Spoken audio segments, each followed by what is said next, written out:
last night's debate. It was surprising.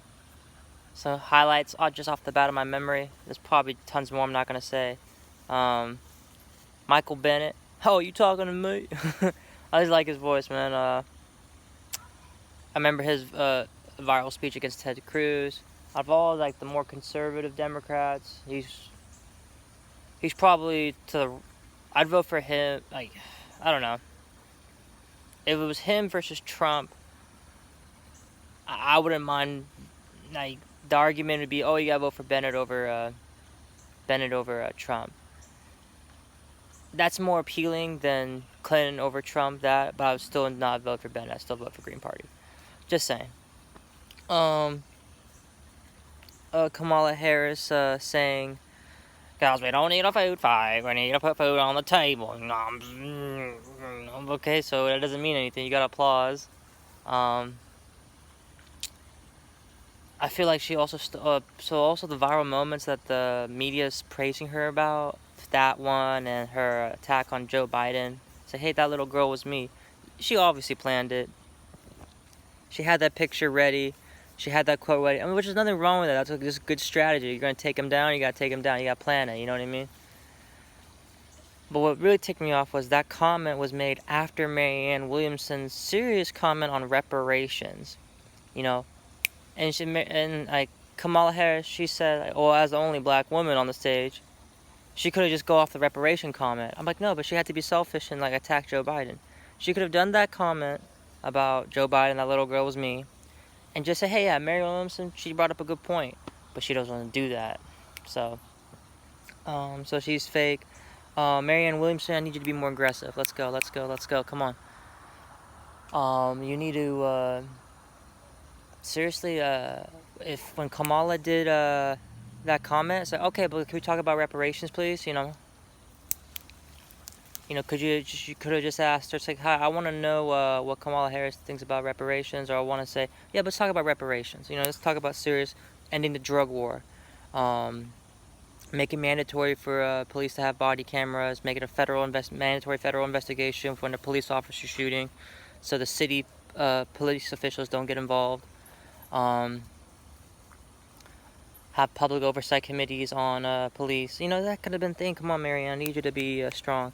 Andrew Yang, 2 questions, and so he got his point across. Media says Kamala Harris wanted make people making fun of Marianne Williamson because she's dangerous. Because I can see how she talked. I'm like, do you see who our president is now? Get out of here.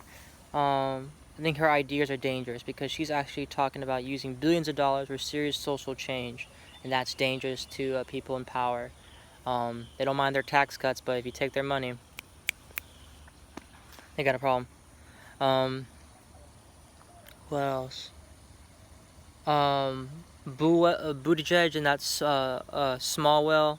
Buttigieg manned up saying, hey, I couldn't get it done in my hometown. I'm like, bro, that's a bad strategy. You can't talk about it like that. And that's going to come at you forever now. You still got a long career ahead of you. Obviously, you can still run. What else? Biden got crushed. He's he's just like, Bernie, he was aggressive. And it's like, hey, I voted against that Iraq war. Bernie, man, you need to be more upfront with your social records. Like, hey, man, I fought against desegregate. I fought against I fought for ending segregation in housing. I chained myself to an African American woman. I got arrested for it. You gotta bring up 2016, man. You gotta keep that shit fresh. Marianne Williamson, she was right when she said Donald Trump used the fear to win.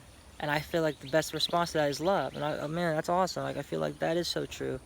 And I don't hate her for saying that. I think she was awesome for saying that. Awesome. Thank you, Miss Williamson. Please, thank you. Yeah, I really like Marianne Williamson. I don't care what people say. She's awesome. She's a peace candidate. And I think that's what the world needs. Peace and love. So I don't see how that makes me or anyone who says that makes it like it's like an insult. It's like, oh, he's a hippie. I just want peace. I'm an asshole or what? Like, I'm the opposite of an asshole. You think that'd be a good thing? So those are my thoughts.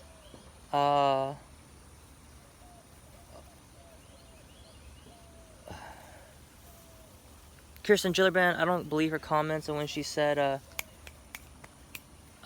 she's like, oh, I'm for ending financing and corruption.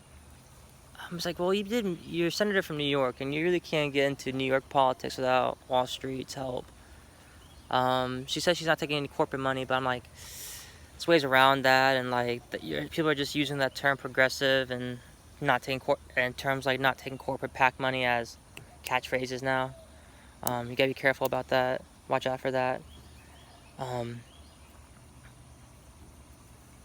Oh, Hickenlooper had to remind us that he's a scientist. Well, I'm a scientist, you can't do that. Socialism, blah, blah, blah, blah, And it's like, well, he says, like, oh, if we go to socialism, we might have Donald Trump as president again. And I'm like, well, you didn't run a socialist last time, and all polls showed that last time that he would have won it, and that, even if he would have won it if he was candidate, and Hillary would have won it if he was the VP candidate. But anyway, he's ahead in the polls right now. And Bernie did bring that up. I don't know if that was a response to Hickenlooper. There's a lot of Colorado politicians there. Hickenlooper, Colorado governor, and the Michael Bennet, the senator, Colorado. I think what the DNC needs to do, they need to have 3 debates, make it 7-7-7. I mean, 3 debates for the first time. I think they tried to do 10. They should have just have or just multiple days of debates. 4, 4, 4, 4, 4. There's 25 days in a week, Monday through Friday. Bust them out in a week.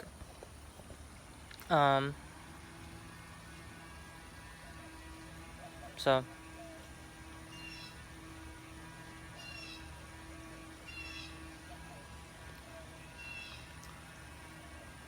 Oh, yeah, that's my comment, so I'll talk to y'all later.